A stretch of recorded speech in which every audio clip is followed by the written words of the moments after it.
they don't have on things they don't need. Money they don't have on things they don't need. So they can max out their credit cards and spend the rest of their lives paying 18% interest on something that costs $12, $15.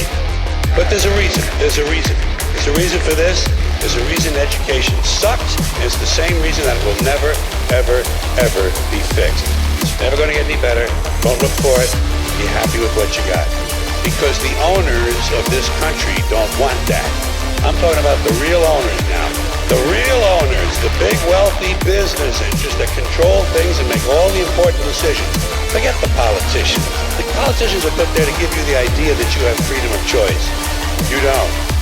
You have no choice. You have owners. They own you. They own everything. They own all the important land.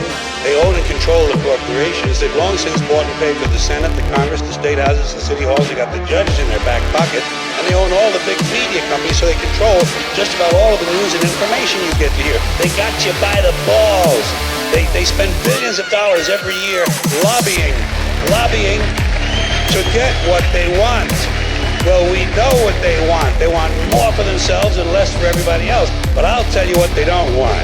They don't want a population of citizens capable of critical thinking. They don't want well-informed, well-educated people capable of critical thinking. They're not interested in that. That doesn't help them. That's against their interest. That's right. They don't want people who are smart enough to sit around the kitchen table and figure out how badly they're getting fucked by a system that threw them overboard 30 fucking years ago. They don't want that. You know what they want? They want obedient workers. Obedient workers. People who are just smart enough to run the machines and do the paperwork and just dumb enough to passively accept all these increasingly shittier jobs with the lower pay, the longer hours, the reduced benefits, the end of overtime, and the vanishing pension that disappears the minute you go to collect it. And now they're coming for your Social Security money. They want your fucking retirement money. They want it back so they can give it to their criminal friends on Wall Street. And you know something? They'll get it. They'll get it all from you sooner or later because they own this fucking place. It's a big club, and you ain't in it. You and I are not in the big club. By the way, it's the same big club they used to beat you over the head with all day long when they tell you what to believe.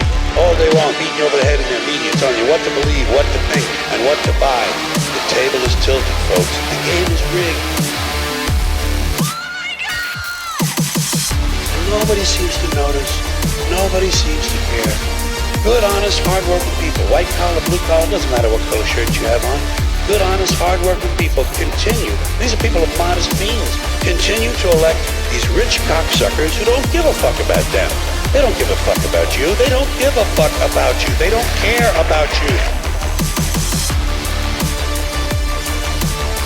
And nobody seems to notice. Nobody seems to care. That's what the owners count on. The fact that Americans will probably remain willfully ignorant of the big red, white, and blue dick that's being jammed up their assholes every day.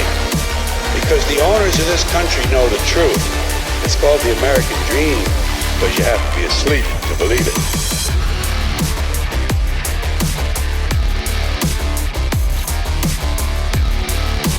Now you see, when your identity is defined by society, you cannot resist it. You don't have the knowledge, you don't have the wisdom, you don't have the resources to understand that something's being put over on you. You cannot but help believe the definition of you as a free agent. But you believe yourself to be a free agent as a result of not being free. That is to say, of being hopelessly unable to resist society's identification of you.